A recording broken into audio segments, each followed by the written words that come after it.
Hi everyone, good evening. Hello, good evening. Hi sir. Hello. This is the first episode pala, no? Yes po. Oh, wow. It's an honor to be the first speaker of this. Hi, sir. Welcome to our first episode of the Learning Space. Nice, nice. Actually, should do it more also in Facebook para may face. Yes. Sige, sir. To follow natin yung live stream. Magla-launch pa lang kami nung Facebook group kasi namin. So maybe Ah, we can do that there. Ayan, Hello, welcome, everyone. Dre.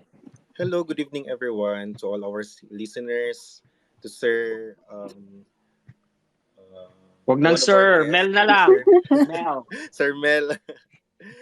It's nice to see you Mel na here, lang, Mel. Wag na Sir sir. Mel.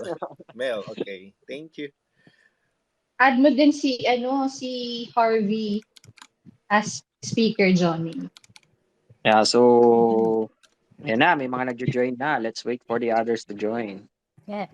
Start tayo, sir, mga around 7:05. Sure. Sige, share lang natin tong Twitter space natin para lumami pa yung listeners.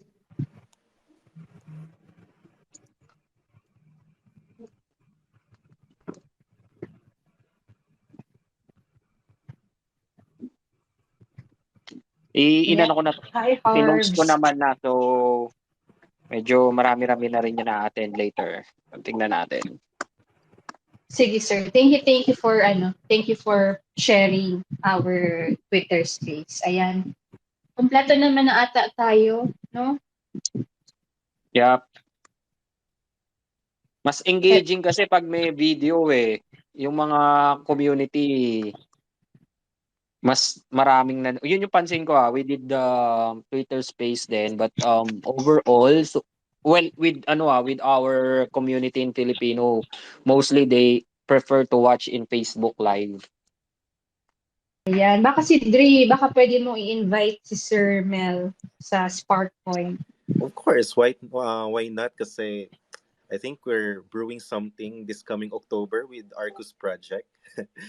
Might as well invite Sir Mel for that. To take the opportunity uh, to be with our Sparky community this coming October. Kasi I think um, may gagawin kaming activities with Arcus Project this coming month. So, just stay tuned. Malay nyo, All magkaroon right, tayo sige. ng live stream. Hello. Hi Sir Harv. Sure. Yan, so sige, let's wait for a couple of minutes pa for the others to join. At actually maganda yung session natin. I read the topics. So very interesting and this is what we need actually to Hello. really help Hello, out. hello. Hello. Ano yan, Harbs? Nagtatest ka ba ng mic? Sige. It's already 7:05. Pwede na tayo mag-start. Yeah, sure. And mag-join na lang yung mga listeners natin habang we are doing our Twitter space. So, good evening or good morning to everyone out there listening to us. Welcome to the first episode of The Learning Space. We are going to have a chat with our special guests from Arcus and SparkPoint. We are going to talk about the importance of blockchain technology and Web3 education in the Philippines. So I'm Mary, the CEO of SparkLearn EdTech, and together with me is Jomi, our senior marketing specialist, and si Harvey na bumalik sa pagka-listener. Yun.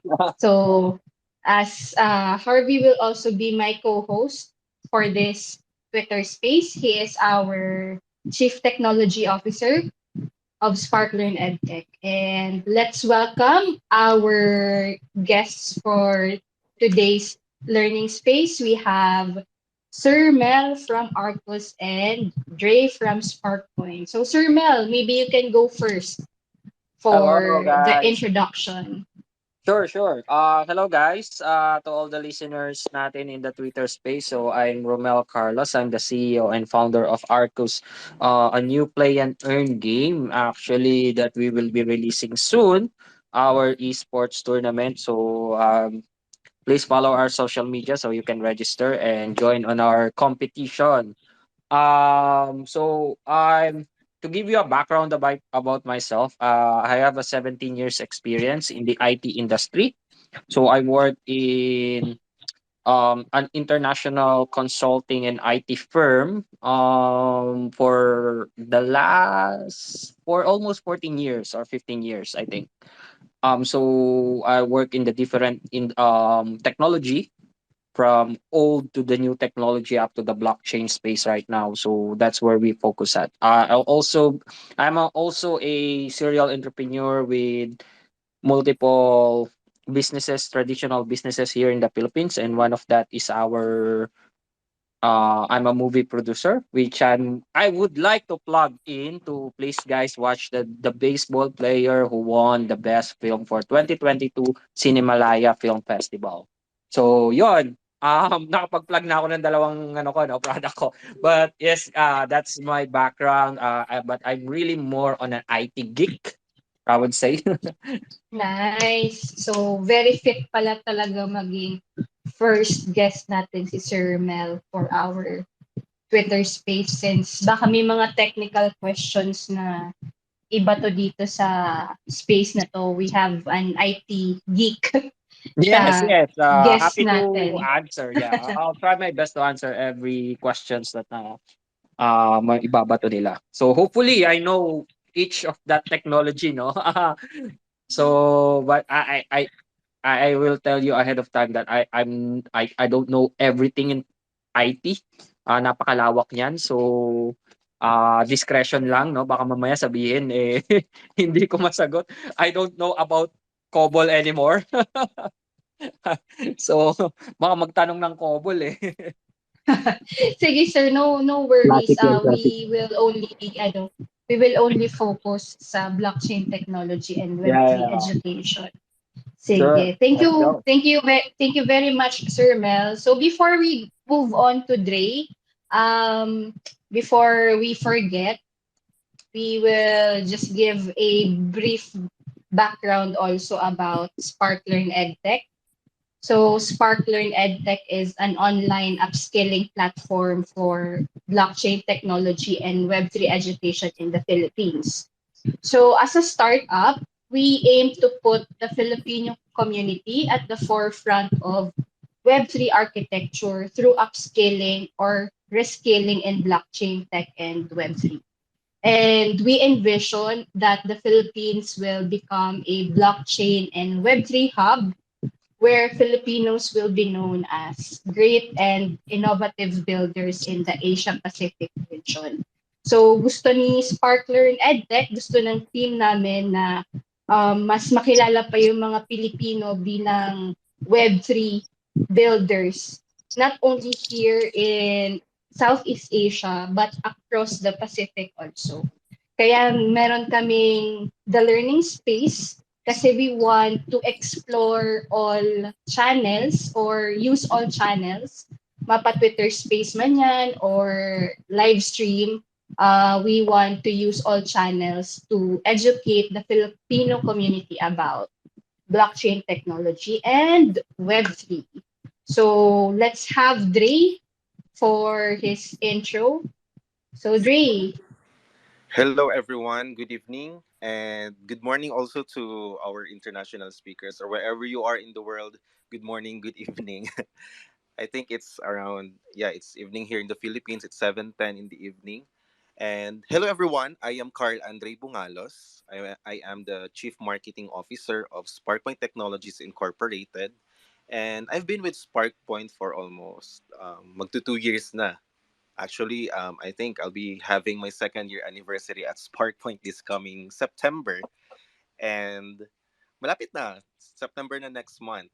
So yan, I am the CMO, and I previously worked in the advertising and creatives industry before I entered SparkPoint, and we're almost having almost 8 to 9 years already of experience expanding from multimedia works, graphics, designs, layouts, organizing and mounting or directing events then. And marketing also for SparkPoint Technologies. So before I entered SparkPoint, nasa advertising industry ako, and almost the same as creative industry. I focus more on the digital, being a digital artist, focusing on graphics design, mga ganyan. And at the same time, may mga gig din akong ginagawa, like pag-mount ng mga fiesta, mga festivals, mga nightlife activities, like mga tugstugan, mga ganyan. So if you're a party people, yan, nag-organize kami ng mga ganyan.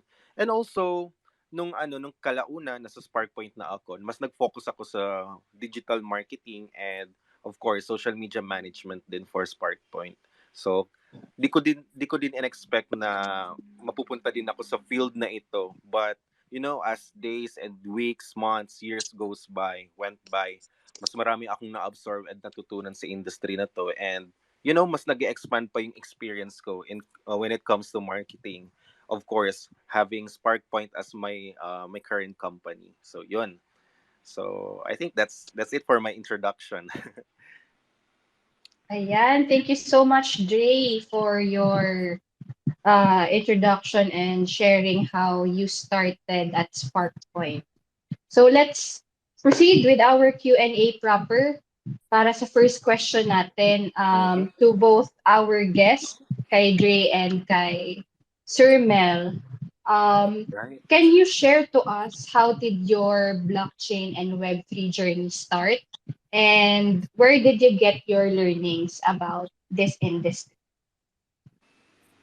Maybe we can have Dre first. Mhm. All right. Sige. Okay, how did I start ba sa blockchain and Web3 industry? Of course, before I entered SparkPoint, I already had kumbaga knowledge about blockchain technology, but it's in a very superficial level pa before. So all I thought was Bitcoin was the only token existing in the market, and then kalaunan nalaman ko na ay may iba-iba pa palang klase ng Ethereum. I mean, iba-ibang klase ng tokens like Ethereum, Binance Coin, and so on and so forth. So that was around early as siguro sabi nating 2018 to 2019, mga ganyang range. And then, well, di pa ako masyado nagdedwell sa kung ano yung nalalaman ko before about blockchain technology, specifically about cryptocurrencies, which is one of the application or use cases ng blockchain technology, the crypto space.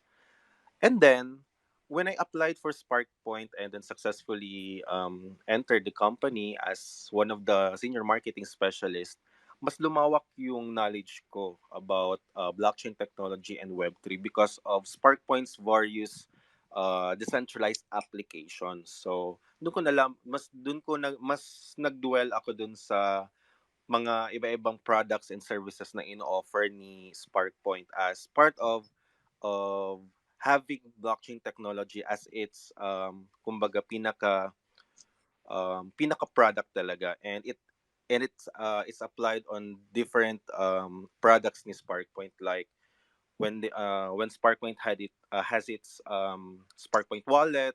Doon ko nalaman na there are really diverse number of wallets that are being offered in the crypto space, where you can manage your assets like Bitcoin, Ethereum, BNB, and so on. And then doon na nag-start, no. Siguro nag-start ito 2020 hanggang ngayon sa present. I'm already working as one of the marketers of SparkPoint's products and services. So, dun mas lumawak yung knowledge ko about blockchain technology and Web3.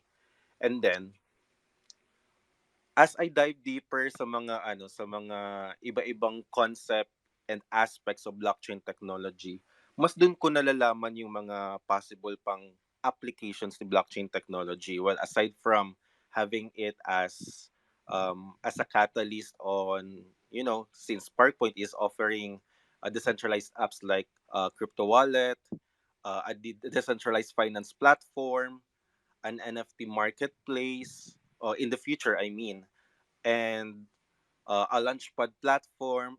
These products and services of SparkPoint utilizes blockchain technology as its core on easing the various aspects of our life. So it's part of our, fast tracking our revolution in this digital age. So doon ako mas nakaka-absorb pa ng mga knowledge about blockchain technology and Web3. So ngayon, papunta na tayo sa metaverse phase ng blockchain technology. Mas lumalawak pa actually yung learnings ko and yung knowledge about blockchain technology. Well, for me, every day is a learning experience, even in the simplest things about my work, about blockchain technology, of course, mas lumalawak pa yung knowledge natin as time goes by. So I think that's my answer for how I started my journey in blockchain technology and Web3. Tapos kung paano ko nalaman or paano ko nakukuha yung learnings ko about this industry. Ayan. So, thank you, Dre, for your wonderful answer. So, kanina, marami kang na-mention na, kumbaga, you learn as you do your work sa Yes, SparkPoint. that's right. So, ano lang ito, hindi to kasama doon sa guide questions na sinend namin. Pero, nag-pop up lang to sa isip ko kasi since you're heading the marketing team of SparkPoint, which is one of the pioneers in crypto space dito sa Albay and in the Philippines. Paano paano mo paano ba mas napapadali yung marketing job nyo sa blockchain and Web3 since 'di ba itong industry kasi natin ngayon, it's an emerging industry, bago pa lang yung technology, Web3 is still new. So saan mo kinukuha yung wisdom or info to do your marketing tasks? Meron ka bang mga na-pick up from your Web2 experience? Actually, Web2 is a great part of my journey talaga. When I arrived in this age of blockchain and Web3, blockchain technology and Web3, no? Kasi noong Web2, mga ano pa, di pa natin nare-realize yung full potential ng blockchain technology, and it's still emerging, and it's an emerging technology, and kumbaga di pa natin fully na ma-maximize.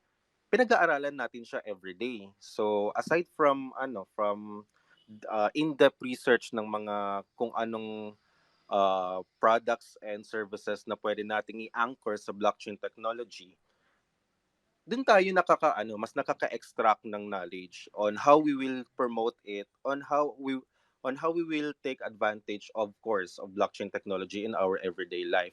As a marketer and as a personnel managing a team for SparkPoint, with regards to marketing, we always do this workflow wherein part na talaga ng trabaho namin na mag-dive deeper sa blockchain technology and connected products like our SparkPoint wallet, our decentralized finance platform, our NFT platform in the future, and all the things related to blockchain technology. Kasi that helps us realize on how we will strategize, what are the methods we're going to use, what are those specific marketing techniques that we're going to use para ma-promote yung products and services ni SparkPoint or the entire SparkPoint ecosystem. Well, it varies.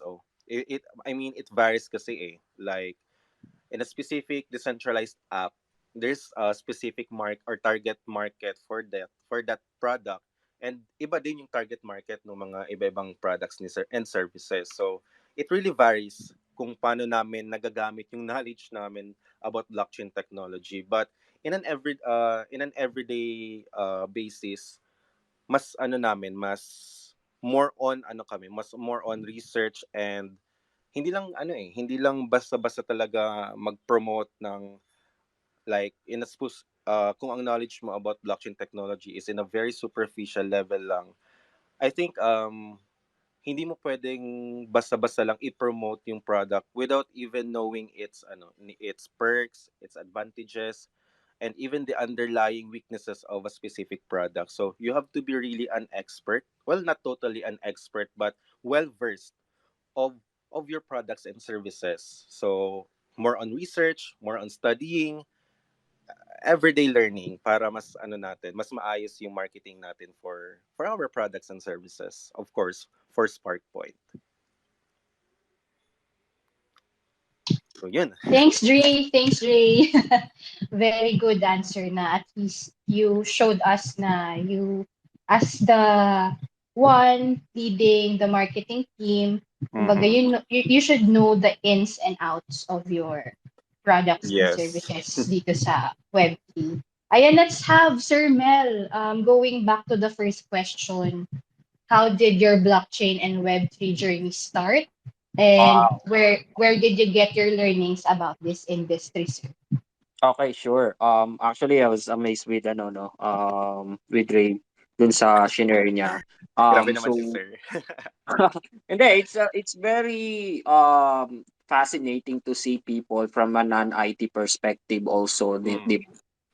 that transform into this technology kasi um for me yung what's happening right now with this digitalization natin is really showing that it's not just for the tech people but also Mm. for others to really learn the basic itself.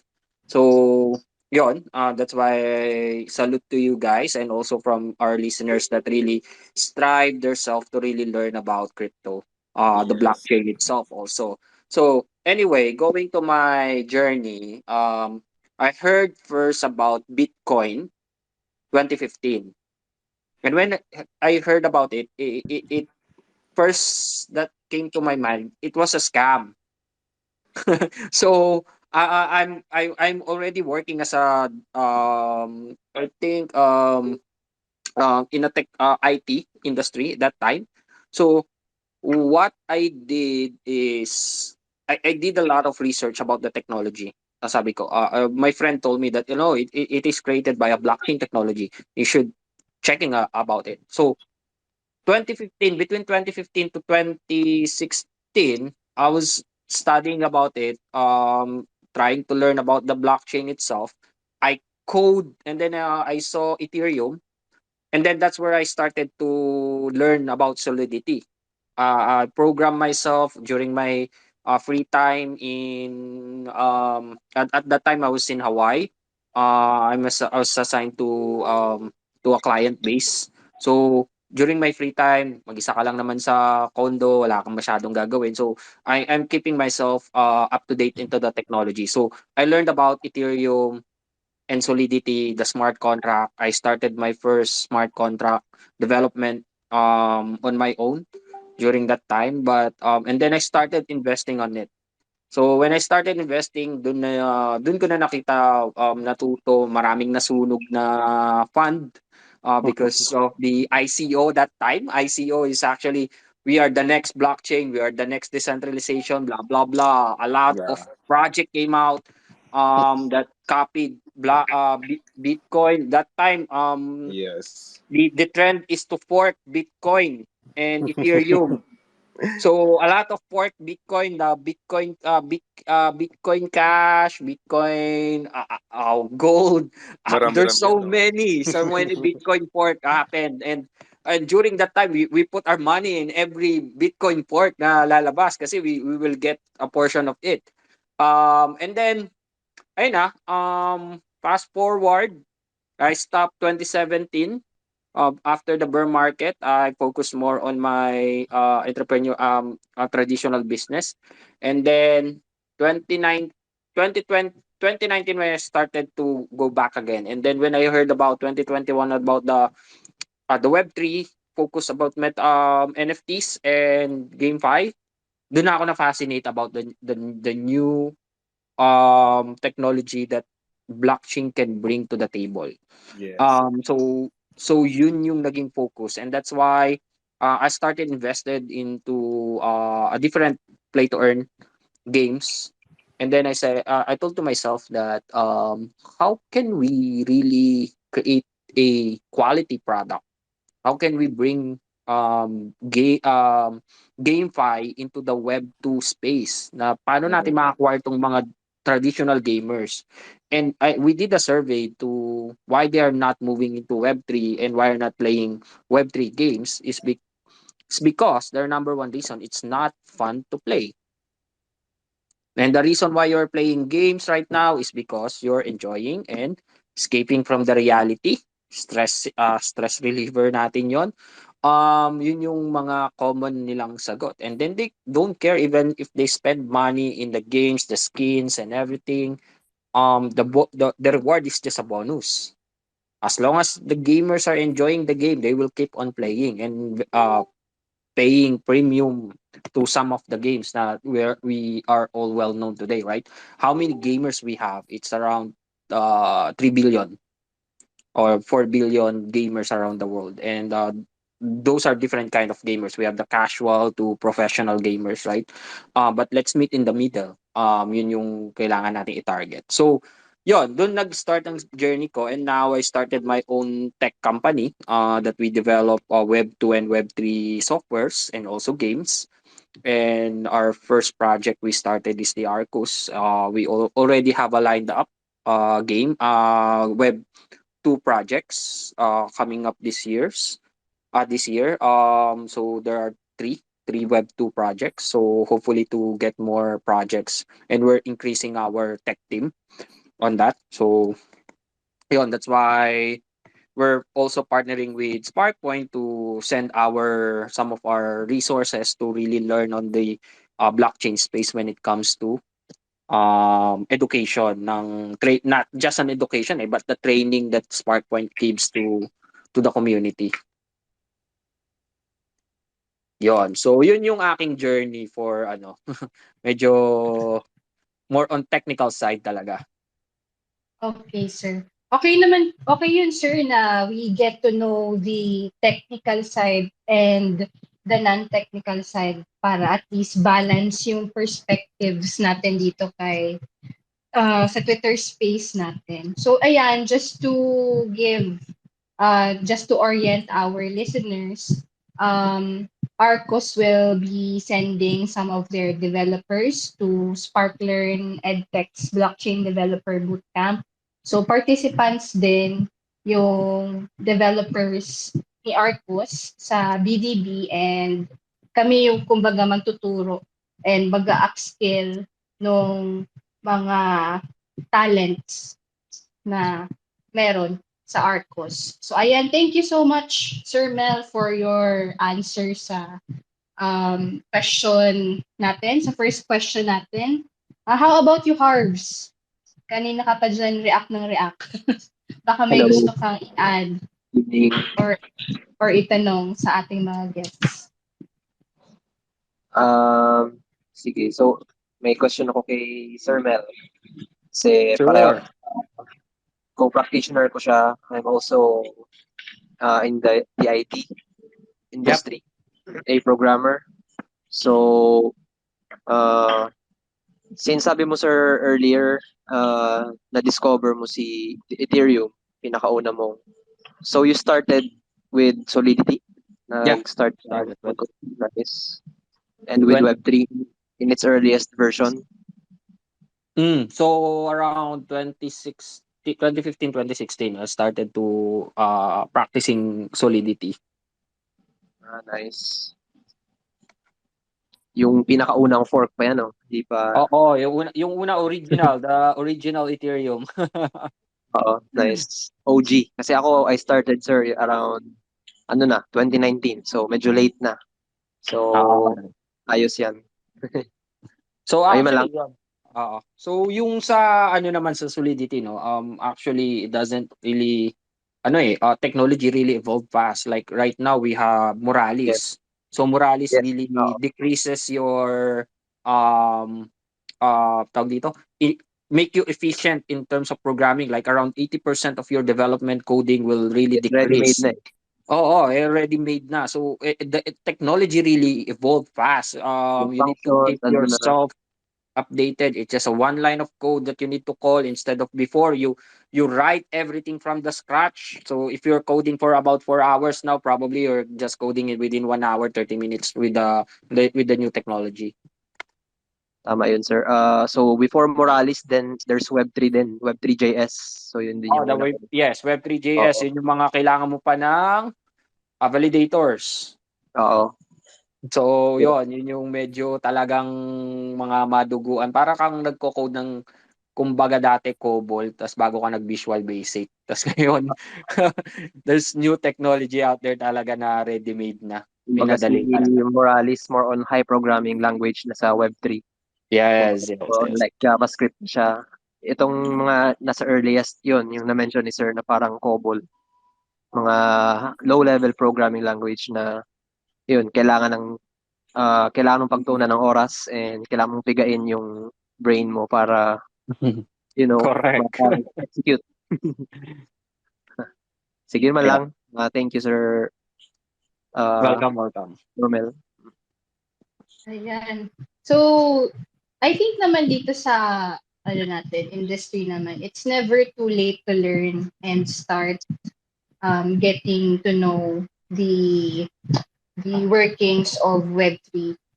It doesn't matter kung anong taon ka naman pumasok eh.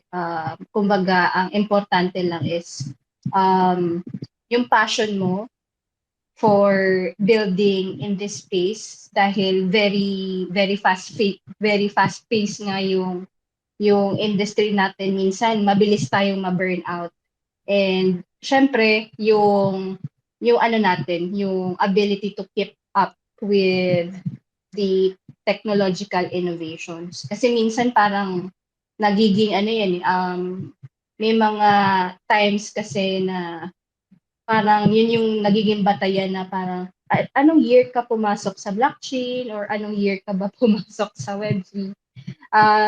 Regardless Hello? naman na Wala ba? Hello? Ayan, okay na. Yan. So regardless naman kung anong year ka pumasok, basta you have the purpose and the drive to stay here and become a true builder, welcome na welcome ka sa Web3 and blockchain. So ayan, before we move on to our second question, let's acknowledge first our listeners. We have Only and Mustacho. So, sino ba ang nagmaman nitong accounts na to? Is it UKJ? Or is it Isma? So, anyway, hello guys. Thank you for joining our first episode of The Learning Space. And hello kay Sis Croy. Very active sa mga Twitter spaces. Palagi ko yan nakakasabay sa mga Twitter spaces din ng Only and Mustacho. So, hello, sir. And hi to JP, one of our full stack developers, and Aldrich, yung aming batak na blockchain developer sa SparkPoint. And we have Best Love, Franz Arts, Erickson, Maceta, Jane Lin, Herbs, Stein, Cactus, France, John, and Sun God. Thank you for joining our first The Learning Space. Ayan, so let's have our second questions. Let's have our second question for our guests. So, ang tanong dito, ano-ano ba yung mga benefits na pwedeng mabigay nitong blockchain technology and Web3, and bakit ba talaga natin kailangan ng education para dito, lalong-lalo na sa mga kapwa nating Pilipino?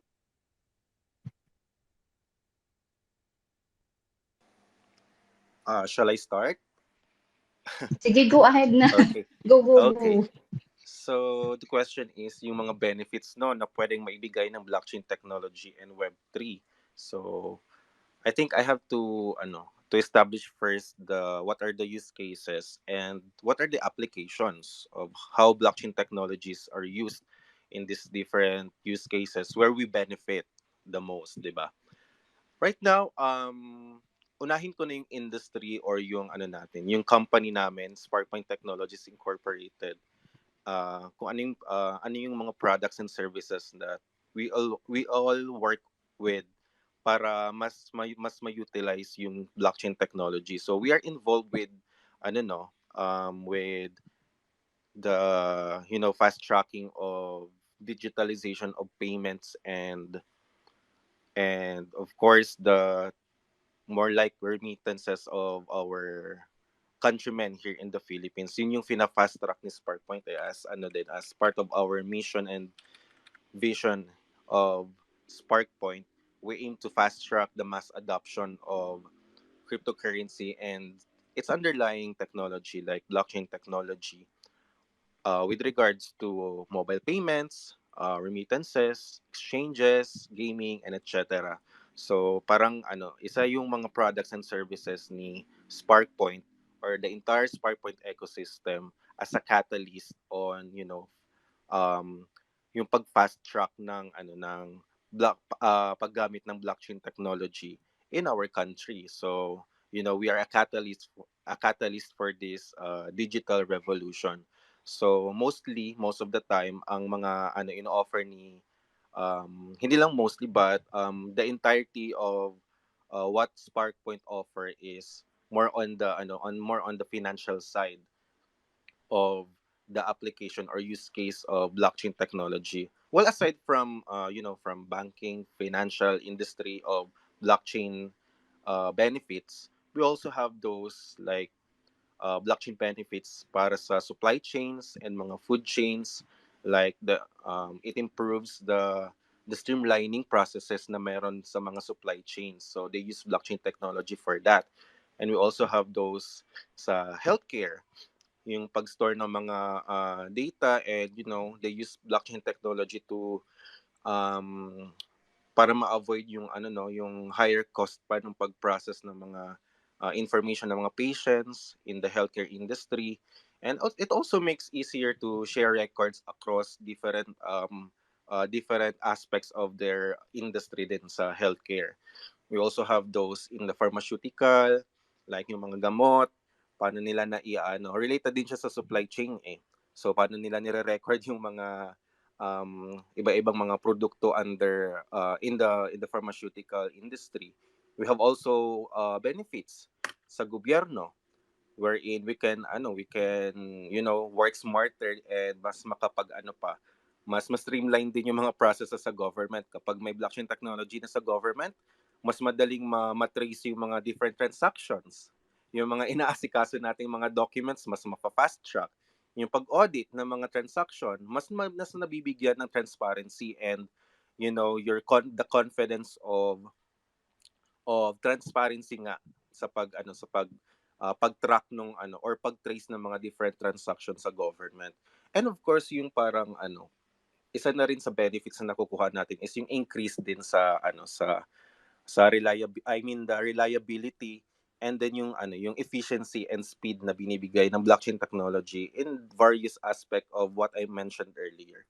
So, yun nga, mas enhance din yung security kasi yung mga yung data na nasa blockchain, once halimbawa, mas yung sa NFTs, yung ownership ng NFT kapag nasa address mo na, it meant that that specific, halimbawa nag-mint ka ng artwork, that specific artwork is under your ownership, kumbaga. So since it's a blockchain and so on and so forth, yung pag-revolve ng information, mas may mas may security and yung transparency built in na talaga.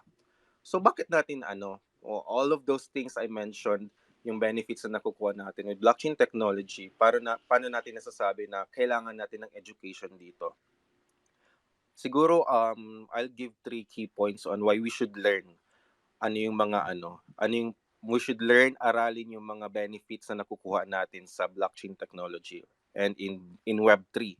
Kasi number one, it for us to maximize the potential that blockchain technology can give to us, that can to maximize the potential para mas magamit pa and mas ma-improve pa yung everyday life natin.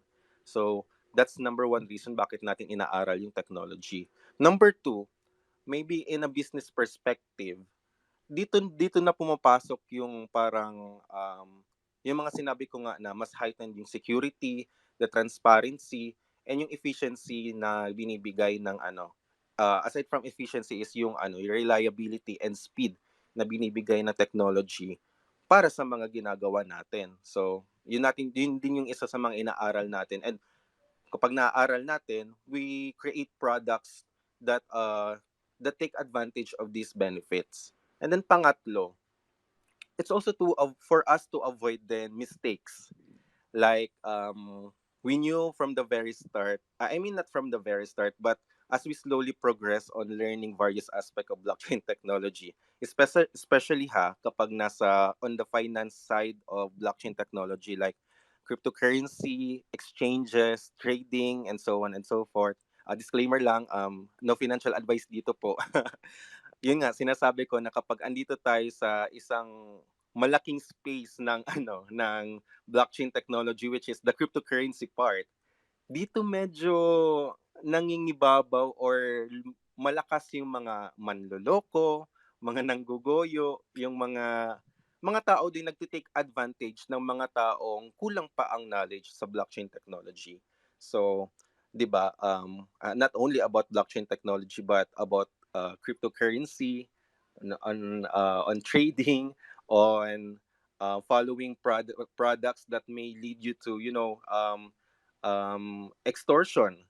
Ini-extort yung pera, yung mga ininvest mo because wala ka masyadong kumbaga knowledge about this field. So number three, we should really learn the technology because it also help us be safe in this space. Kumbaga, kapag alam natin yung mga yun nga sabi ni Ma'am Melissa kanina na yung in and out of blockchain technology, uh, we as those who have knowledge about this technology, um, and those who are also tayo lahat na mas nagkakaroon ng knowledge about blockchain technology, nagki-create tayo ng safe space for those sa mga taong wala pa talagang alam or nag-start pa lang sa blockchain. That's why I'm really glad that we have this, like, for example, about SparkLearn, we have this blockchain developer boot camps. We have various education technology websites that offer various knowledge about blockchain technology, and especially what I mentioned earlier is yung sa cryptocurrency like Binance Academy.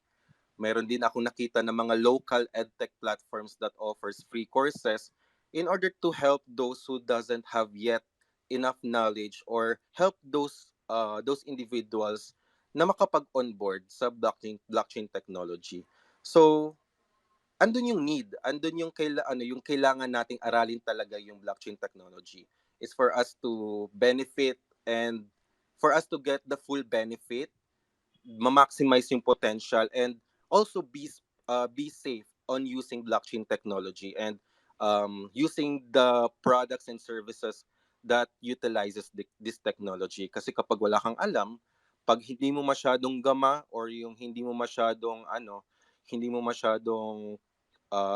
kumbaga hindi mo pakuha talaga yung nagagrasp yung mga information about blockchain technology, there's a tendency na baka maloko ka, na baka at the end you're just nagsayang ka na ng mga investments mo because you don't have that knowledge pa about blockchain technology.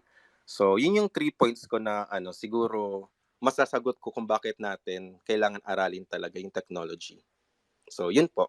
Thank you. How about you, Sir Mel? What is your take about the importance of education? Lalong-lalo na sa Pilipinas kasi just to give more context dito sa question, 'di ba, ang Philippines kasi, we are one of the top users of cryptocurrency. So yung crypto adoption sa bansa, nag-gain traction na siya starting nung pandemic. And also in NFTs, nangunguna tayo sa ownership pagdating sa NFT assets. So bakit importante magkaroon ng education about blockchain and Web3 here in the Philippines? Okay, so I'll be quick, no. So I think most of the pointers naman nabanggit na ni Dre. But let me add to make it more simply five the benefits um ni blockchain technology, why it was created in the first place. So first, let's go back to the intent why Satoshi Nakamoto created and invented Bitcoin. Is first, he wants, or she, because we don't know him or her, kung ano totoong pagkatao niya. Pwede So ding first, them, let's sir. Pwede oo. ding them. Well, yes, correct. It probably them, right? So let's go back to the intent and the purpose why it was created and the benefits of it, right? It all only goes to two pointers. First is the transparency. Second is the financial freedom. That we don't need this transparency when it comes to transaction. We can see our history of the ledger. It's open to the public, very hard to hack. I wouldn't say na na hindi siya hackable, but it's very hard to crack the technology behind it. So the transparency itself, we can see and trace everything what's going on. So imagine, tama si Dre, when you apply this in a government sector, let's for example the voting itself, right? Sa the voting, mawawala yung haka-haka na dinaya, ganyan-ganyan. So that really goes to the transparency. The second is the financial freedom. So I can talk a lot about the technology behind, but what to simplify it is the financial freedom. We This is the next transfer of the generation of wealth. This really gives a lot of people an opportunity, an ordinary people, to really become a millionaire, a billionaire, uh, if they invested it in this right. That's why when we go now to the topic of why it is very important, it goes back to your benefit of having a financial freedom. So once you learn about the technology, you learn about the investment part, you learn about the different types of use cases. Now, as an investor, you are open to all projects, learning from it. You will able to identify which one good and not, and then you will not really 100%. There's no 100% and guarantee about in this world, and it's not a financial advice, but you will able to streamline your project na mas mataas ang percentage of your winning investment part. So those are the things for me that I would say that will really give you the importance of why you really need to educate yourself when it comes to certain things. It's not just applicable to the blockchain itself, but also applicable in real life. Like if you educate yourself to know the different process in a one sector or one industry, you will able to step up your game, right? When you do a business, like for example, if you study how to do the milk tea business, you will able to create a plan, a good business model for it. So, yun lang, just to really emphasize the transparency and the financial freedom.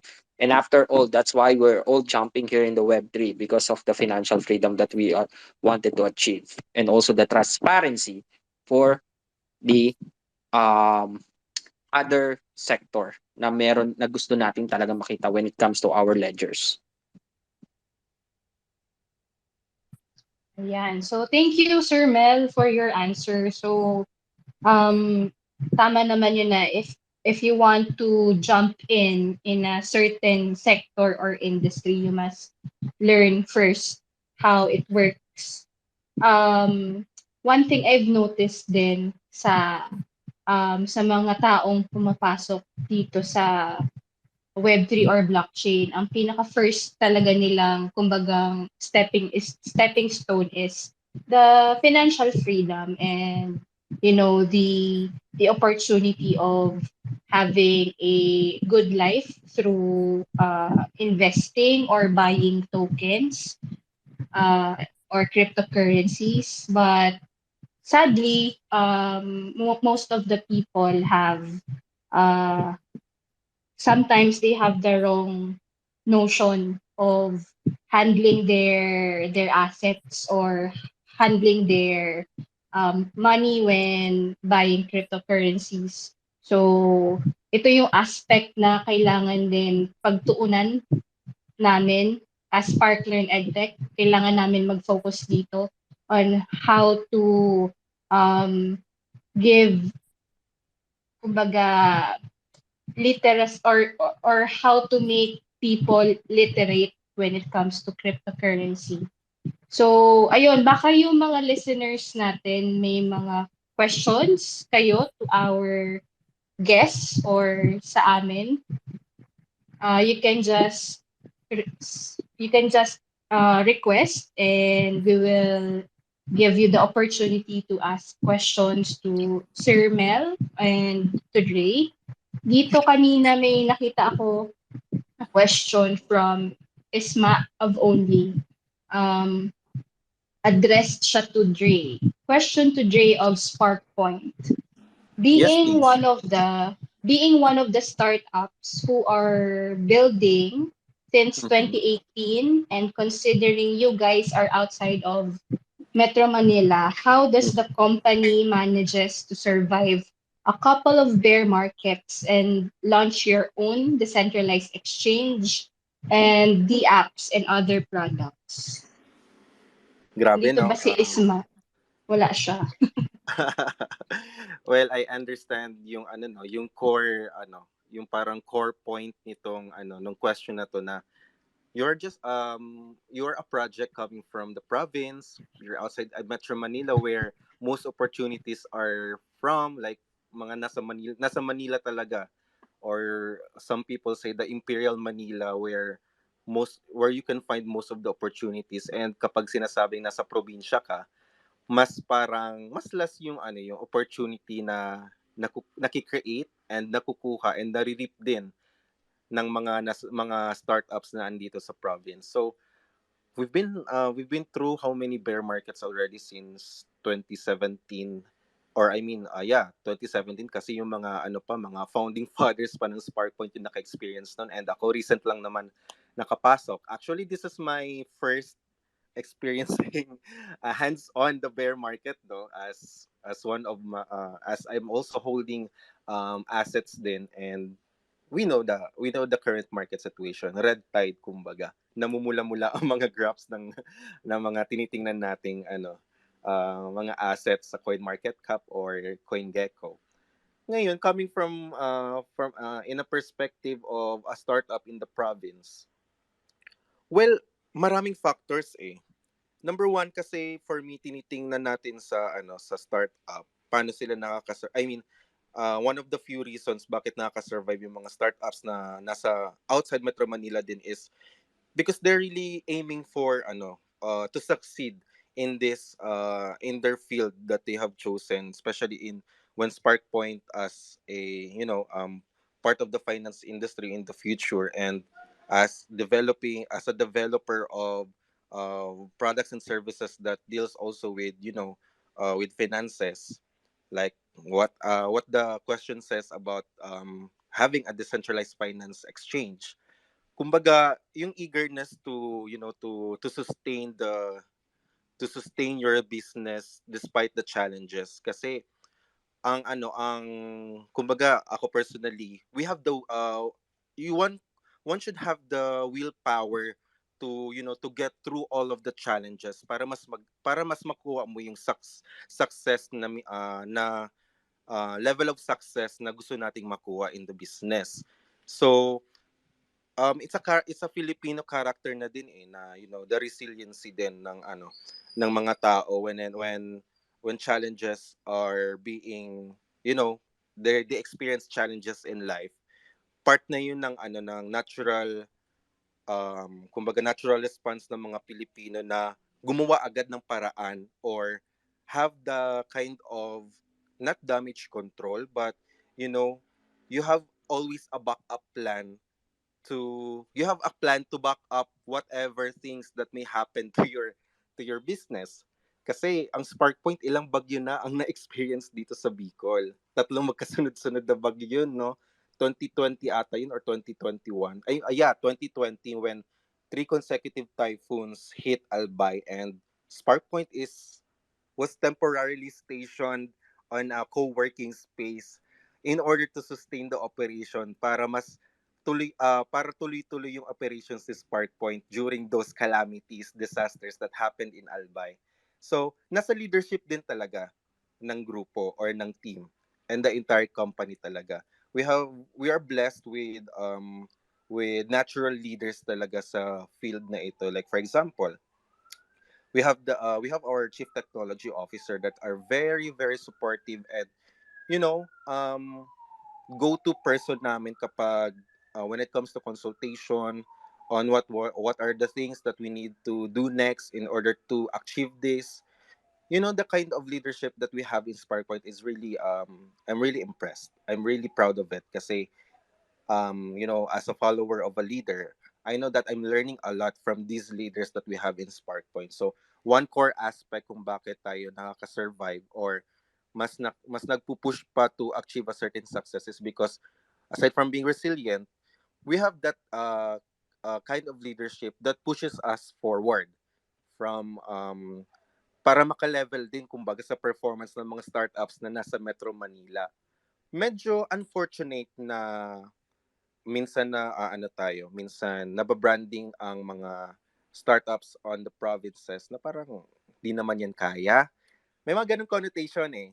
May mga ganyang connotation that when you're from the province, parang underperforming ka because yung opportunity na meron sa Metro Manila, na-reap na ng mga taga Metro Manila. I think it's saddening to know that connotation that ganun yung tingin sa mga nasa probinsya. But look where we are right now. SparkPoint is keeps on building despite the bear market season, despite the disasters uh, that um, that rained on SparkPoint's way while while we are building our products and services. So yun yung sigurong masasabi ko na kahit na medyo ano unfortunate yung mga nangyayari bear market, may mga natural calamities that affects our company, nakaka-survive ang SparkPoint because we have good leaders inside. And we always have this parang foresight on what we have to do or what we need to do on the next phases of our projects and services. I mean, our projects that includes our products and services. So, I think yun na lang yung sa leadership aspect. Yan, nandiyan naman pala si Isma, oh, kaka-join lang niya. So, hi Isma.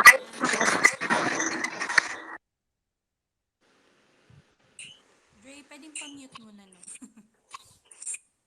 Ayan. So, baka meron kang follow-up question kay Dre. Pwede ka naman mag-send ng request and we can bump you up as speaker. So, yan. Thank you, Dre, for answering Ismael's question about being a startup in a province. Ayan si Sir Mel, baka meron naman siyang input or pwedeng ma-share as a co-startup din pero not located in the province. How do you manage, sir, yung startup business mo since bear market ngayon? Para ma-correlate lang natin yung question doon sa tinanong kay Dre. Okay. So, wait. Nagpi-feedback ako. May feedback. Kaya nga eh. Okay na? Ayan, wala na. So, I think no matter where you are located, even if it's you're located in a province in Manila, I think the challenge is Right now, the challenges is the same when it comes to a startup project, especially a Filipino startup, because I think I would agree. I will agree definitely to what they mentioned, to some of the things that he mentioned. But to add up, your own co-Filipino is not actually supporting our own products, no. And we can't blame them. First, we can't blame them because there's really no good project that gives the value to our own Filipino players, to our own Filipino community that supports the blockchain or the crypto space. So when they heard about Filipino project, mostly their common reaction is, oh, Filipino project, wala yan, scam Oo. yan, rug pull Scam yan. daw. It's all boils down to that reaction. And how we can change that mentality is right now the strategy for Arcus, since we just start during the bear market, which is really a good opportunity for us to really showcase that we can deliver first before asking anything to the public or to the community. As you can see, we just ran actually our we are releasing our product first, showing to the community that there's really a good project. Even SparkPoint been there for about 2 years, and salute to them for really pushing the their project into the next level. Even though if it's a bear market, they're still there, they keep on building. So it's same thing with us. We are building during the bear market and showing that we can deliver first, and that's how we're gonna change the mentality, because people will not jump in if you're starting up. People will jump in when they see success, when they see results. Ganun siya magbo-boil down. And in any businesses and any startup business or project, there are only few people that will believe in you. And when you get those people that really believes in you, even if you're starting, hold on to them, venture with them, run with them with your all the crazy ups and downs during this time, value them. And I think after that you will just laugh about what really happened for the past few months. And now we're on we're on a peak of really providing really a good results to the community and getting a lot of partnership. And we have partners that who really believes in us during the startup of our project. So there's really a lot of good news coming out for our project. So guys, I hope you actually follow our social media. There are big supporter which I can't name them yet, but that's really a game changer for Arcus. It's really a game changer for Arcus that this big company believes in us and gonna support us back, na hindi pa namin kaya pwedeng i-release kung sino sila. But they're here to really help us. And also this private investor coming from a different country that we met, that really have a good vision in crypto space and Web3 space, to really drive us and push us to the global, right? So you can see, guys, in our space of the as a developer here in Philippines, the sad part is you cannot get much support from your own fellow Filipino. But I am lucky to have fellow Filipino who is actually supporting me and believing in me from the beginning. And those are my team, my partners. Shout out sa inyo. Some of them are listening here in the Twitter space. And I'm very thankful. I'm treasuring these people. I'm treasuring these people who believe in me. But again, kapwa Pilipino nagsisiraan, kapwa Pilipino sisiraan ka if you're just seeing that you're really going on your ano, 'di ba? Pag maganda yung nakikita nilang resulta sa inyo. They wanted to bring you down, but again, don't let these people distract your focus. Always set your goal alam nyo na sa sarili nyo na tama yung ginagawa ninyo at malinis yung intention nyo, yun yung importante.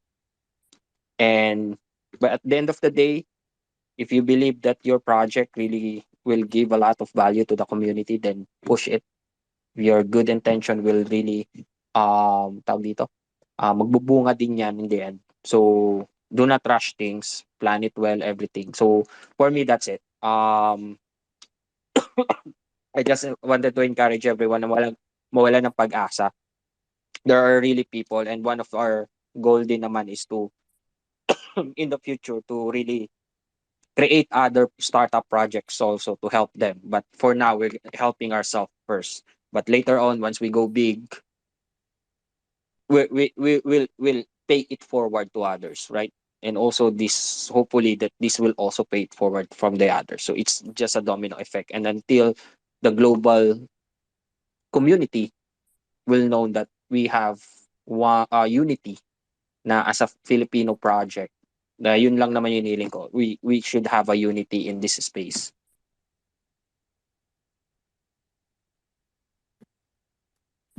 Yan, thank you. Unity. Unity in our space, especially between us, mga Filipino projects. Dre, pa-request ulit ako pa-mute ng mic. Ayan. Thank you.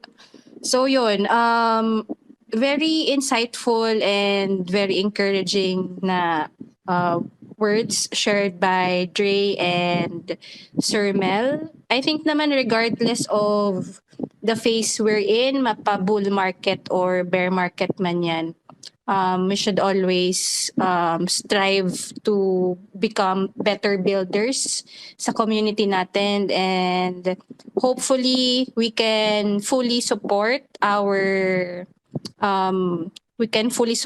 different Filipino projects kasi sometimes may nakikita din akong mga mga questionable tweets questioning other Filipino projects out there, and minsan nakakalungkot lang din na nakakita ako ng mga ganong comments coming also from another Filipino. Baka I'm not saying na mali sila or what, baka may mga ugly experiences lang talaga silang na-experience doon sa Filipino project, but what I just want is wag sanang ma-generalize yung buong Filipino community when it comes to startups. So going back to our flow, yung the importance of blockchain technology and Web3 education in the Philippines.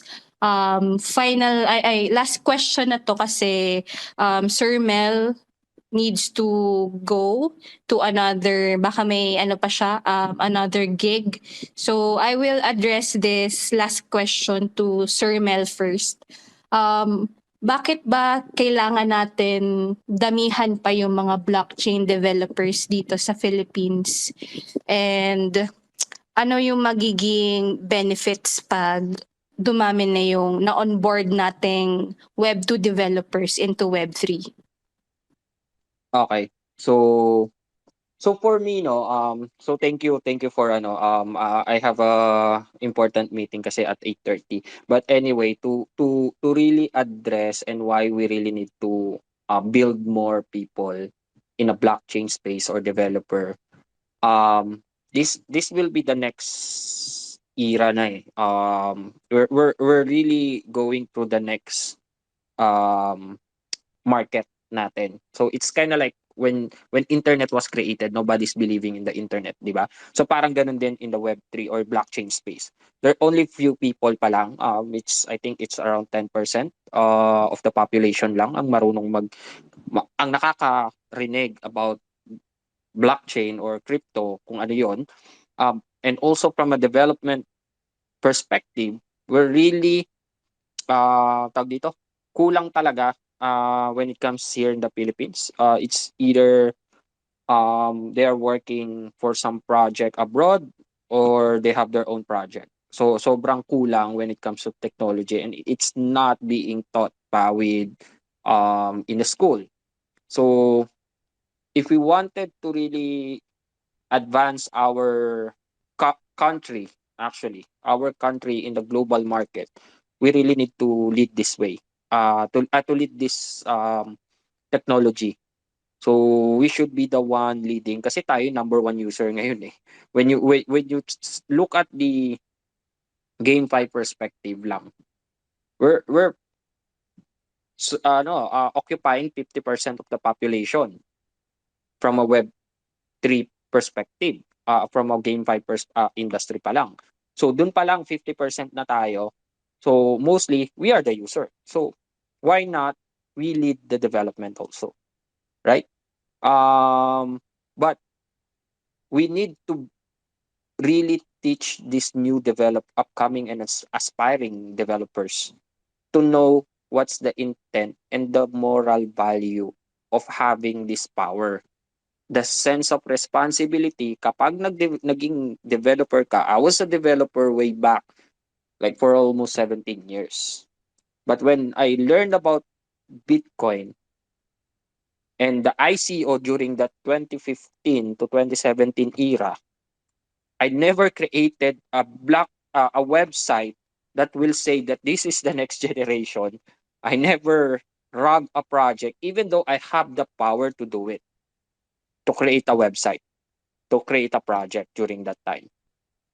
Because I'm scared pa. At that time, I'm not well trained enough on how will I run my own company. So I didn't do it at all. Plus, if I failed, I will probably wasting a lot of people's life, right? 'Di ba? I probably ruin someone's saving account. Someone will probably commit suicide na nangyari narinig na natin with all the hacking and crashing ng mga crypto project, ng malalaking crypto project right now during the bear market. And it always happen on a cycle. Hindi mawawala yan during the cycle of bear market that there's are people na na-hack, nag-crash during to some technical errors and all. So we need to teach also not just the technology perspective on these aspiring developers, but also the moral conduct, a moral value to them, that they have the sense of responsibility and accountability when they create or be part of a certain project. So yun ang dapat nating isama. Or when we teach about blockchain technology and development to these people, we should always remind them and coach them that having this power of creating a blockchain technology is not to grab money from people, but create value for those for our community, to also empower them as a user or as an investor, or how do we call it, as a community. Yun yung kailangan natin gawin. So it's not really more on a tech side for me, but it's same thing what I'm teaching to my developers in Arcus, that I'm empowering them to really know the moral value of being a developer. It's not, at the end of the day, it's not about money. I can earn money from a different industry, right? I have businesses. So if you're just creating a blockchain project to grab money or to rug money from people, please don't do it. And if you're also a, what do you call that, an influencer or a key leaders on a certain on a blockchain project itself, teach the community in the right way. Don't promote a project that you know deep down from your heart na it is a rug project, or just there you're promoting it just to shield because you're positioned early, and wala ka na rin pinagkaiba sa mga scammer pagka ganun. Right? It's a modern scamming. So being also known as a tech side on of being an influencer, technical stuff. You're positioning yourself early, and then you're letting this community know for at later part, and then at the end of the day, you're exiting early. So there's no difference naman yon when it comes to what they call the modern scammers. So, tamaan na yung tamaan, magalit na kayo kung magalit sa akin. But what I'm saying here is really we need to change our perspective and in life of being someone who really knowledgeable in this space that don't use and take this as your advantage para manglamang tayo ng kapwa natin, no, ng community. So for me, it also boils down to that value. So, yon, and I'm hoping that there's a lot of learning tech company that will really evolve in the Philippines, especially thanks to SparkLearn also for stepping up, educating people, and grooming the next generation. But one part of that is let's also teach them the right values when they have the power or ability to create a blockchain project. So yun lang naman po. Thank you. Wow, thank you, Sir Mel. Noted yan na share mong insight na aside from the technical education, we should also provide knowledge on value formation kasi syempre mahirap. I think it's human nature na pag may opportunity kasing nag-present sa atin and um, way siya to earn or to address our wants and needs. Minsan nabablind kasi tayo ng yung sobrang greed, and I think yun yung kailangan natin medyo yun yung kailangan natin i-coach sa mga i-onboard natin or i-upskill natin na Web2 developers na ang Web3, though it's decentralized and trustless, it's not a space for fooling people with your project that you have built. So yeah, maganda yun na isabay sa magiging let's say future boot camps or master classes na i-organize namin, na we will also encourage or coach Web3 developers when it comes to their values and morals, and hopefully maging helpful yun sa kanila na wag silang pupunta doon sa kadiliman na magre-resort sila to rugging a community or putting out a project na may questionable na intent para sa community. So thank you so much, Sir Mel, for attending our first the learning space. Do you have any announcements po for Arcos before you say goodbye to our Sige, listeners? sige, Baka thank you, meron kang baka meron um, ka, sir, na last na okay, sige. Thank you napakapon. for first thank you for the invite. Such an honor to really share na knowledge that we have in a right way and also educating them. I always advise our community to really be careful, especially this coming new bull market natin. No? We don't know when it's coming, but when the bull market came, sana we learn from our mistakes and guide our newcomers na talagang pag-aralan yung papasukin nila before they jump in. So just wanted to really guys to promote our latest development on our project. So our mobile version of game will be released soon. We're targeting it probably this before end of this month or early September. It's a mobile alpha, the alpha version of our Arcus game, and we will be also conducting esports tournament happening this year also. We don't have final date yet, pero you can now register, start the registration. Will be also conducting a testing muna to make sure that everything is smooth all dun sa mobile version namin. So hopefully by um before end of this year we're also by October also will planning to plan pa lang. There's no dates yet, final date. we're also doing our INO, initial NFT offering. So all of our we're talking now with the different launchpad. Please support us. Dun sa mga may guilds dyan na would like to partner with us and have us special package, parang I would say, package or purchase sale, please contact us on our page. So you can also DM me in my Facebook, Rommel Carlos. Search niyo lang ako. Tapos sa Telegram ko naman, Nokarin, Nokarin.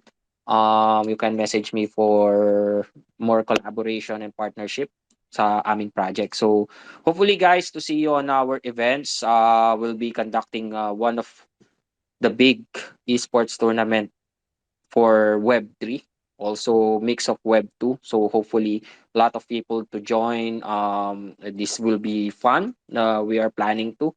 So we'll be announcing the final date. So please follow us on our social media, on all Arcus social media. So thank you again, SparkPoint, for everything that you're doing to the community. And hopefully we can create more partnership along with SparkPoint also. Um, love guys what you're doing in the community. I've been following SparkPoint and actually I have some SparkPoint coins in my wallet. So since 2021, I've been following SparkPoint now already. So thank you guys. Thank you for what you're guys doing in the community. So continue nyo lang yan. Marami pa kayong matutulungan. Especially what you're doing what you did in Alba is really inspiring. Thank you, sir. Thank you, All Sir right. Mel. Thank you, Sir Mel. Thank you guys. You can just continue guys your AMA, but for now I need to go. I have a 8:30 meeting. Thank you so much. Thank you, sir. Good luck, sir. Thank you so much.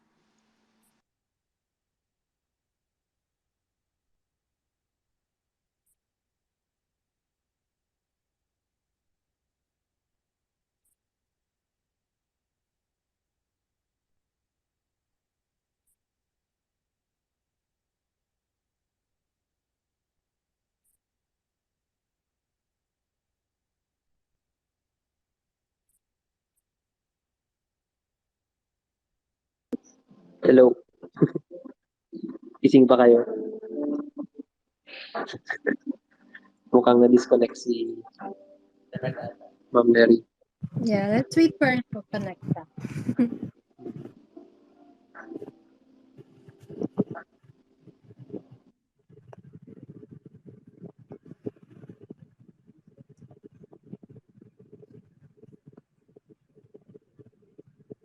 Hello, welcome back. Ismael, may another question. Baka pwede natin i-bump up si Isma as one of our speakers before we end our first Twitter space. Isma, taas na dito. Huwag ka na mahiya. Sent an invite.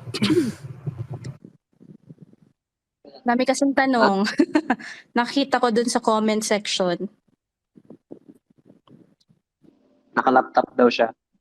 Actually, kasama ko daw si Isma. Oh, anyway, sige. Basahin na lang natin yung question and maybe Dre can help me answer this kasi Sure, sure, ano ba sure. yung tanong ni Ismael dito? Nawala bigla. Ayan, question number 2 from Ismael of Only. I'm genuinely curious to know your thoughts. I've seen a couple of startups who raised millions of dollars in funding but don't have any products launched yet. What do you think are the key factors to be able to raise funding without any product? So, yan. So, I think I can start with this before mag-share ng answer si Dre. Regarding doon sa mga startups na nakapag-raise ng millions of fundings na wala pang product or any working product na nala-launch. One factor to raise funding is also your team or your founding team, may value din kasi yung mga founders or mga advisors na meron doon sa team mo. So yung mga venture capitalist or yung mga angels na nilalapitan mo to pitch, they sometimes, or rather they look at the team you have. And if you have a good lineup of advisors or founding team members, that's one of the factors na baka mag-invest sila doon sa startup mo, even though you're still developing your MVP or your service. So isa yun sa mga reasons kung bakit siguro yung ibang startups, even though they don't have MVPs yet or services, working services, nakaka-raise na sila ng funding, a lot of funding kasi they have a solid um, founding team and advisors present in their project. And baka talagang yung pinitch nilang solution to a problem ay very innovative. Kaya siguro yung VC or yung angel, they really got into that project and willing sila to give a portion of their, money to that project in order to develop their product. So yun lang naman yung mga inputs ko and insights. Baka si Dre may ma-share. Siguro I would like to add lang dun sa sinabi na ni Ma'am Mary kasi actually tama 'yon.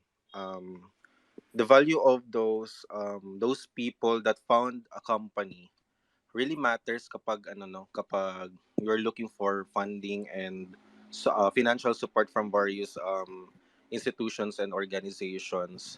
It really gives that reputation, or they hold this kind of reputation where investors or capitalists really look into kasi siguro i-relate ko na lang siya sa sa mga tech startups, not in the, well, blockchain technology is still under, I mean, tech startups of blockchain technology are still falls under um having being falling under tech startups too, but yung mga big companies that may mga companies na mga yung mga nila, mga employees, especially yung mga core leaders nila, like for example, this certain phone company uh founded this company manufacturing phones, and then after few hour I mean after a few years,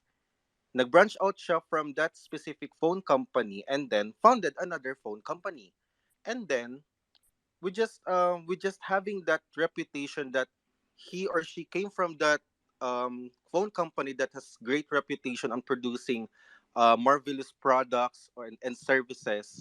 um, that adds to the factor that this person has made that company successful. That's why also nung nag-found siya ng company, naka-add yun sa asset nung finound nilang company, yung mga backgrounds din na nagawa nung leaders ng company na yun. So tama yung sabi ni Ma'am Melissa na yung founding talaga, yung founders nung mga nagpo-put up ng mga startups or companies, it really the kind of reputation that they have, especially kung yung mga pinanggalingan din nilang kumpanya ay really very successful, and in their credentials they really made great contributions for that company or that previous company that they came from, have made um uh, their efforts have made that company very successful. It also adds to that image that they're building for that company that they're to this new company that they want to build or that they want to found. So reputation is really important, no? Lalo na sa tao, even on ordinary day, if you feel really weak or you're not really confident with yourself, you will not attract people. You have to be confident with yourself, especially if you are in this industry that mahirap makakuha ng investment.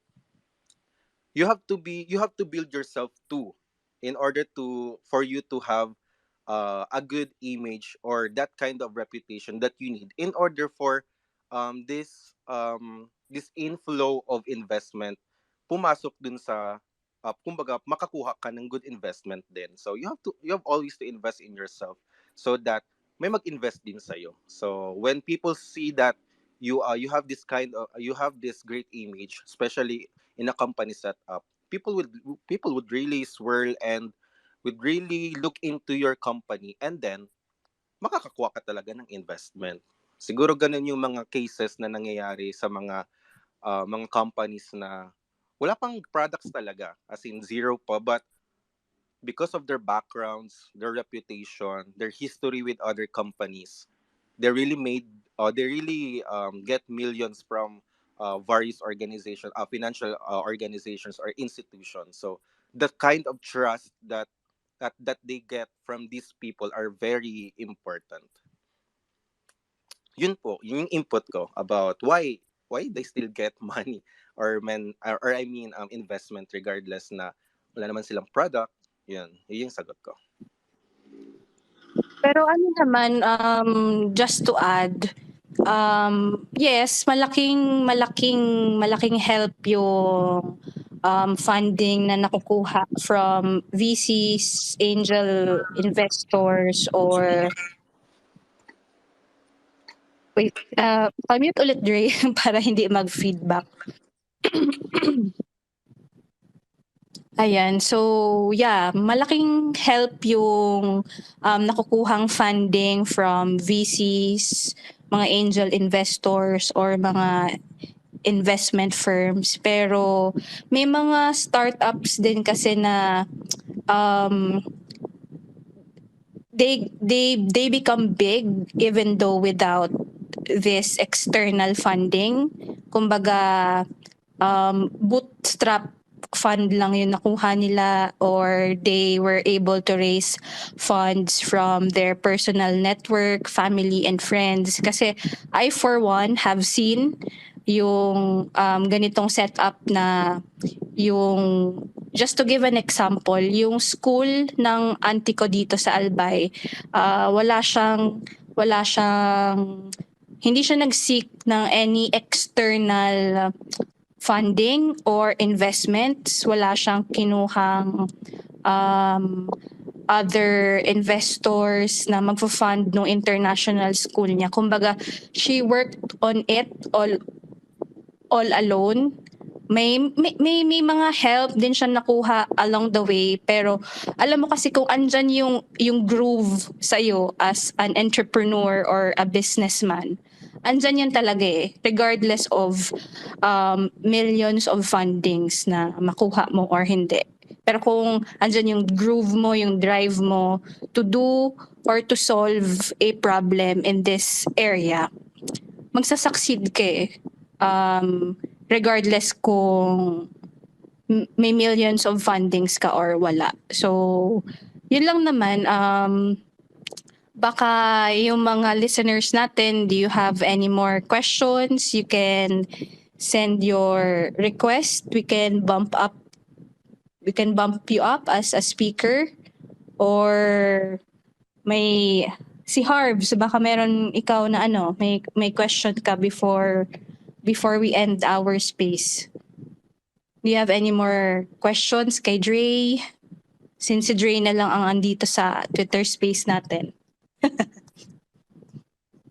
Go on, guys. So far, I mean, anything under the sun, I think I can answer it. so far I have no questions pa. Sige, I think we can wrap up our first episode of the learning space. So thank you, Dre, and thank you, Sir Mel, though he's not here with us na kasi may meeting pa siya na pinuntahan. So thank you for joining us for our first the learning space.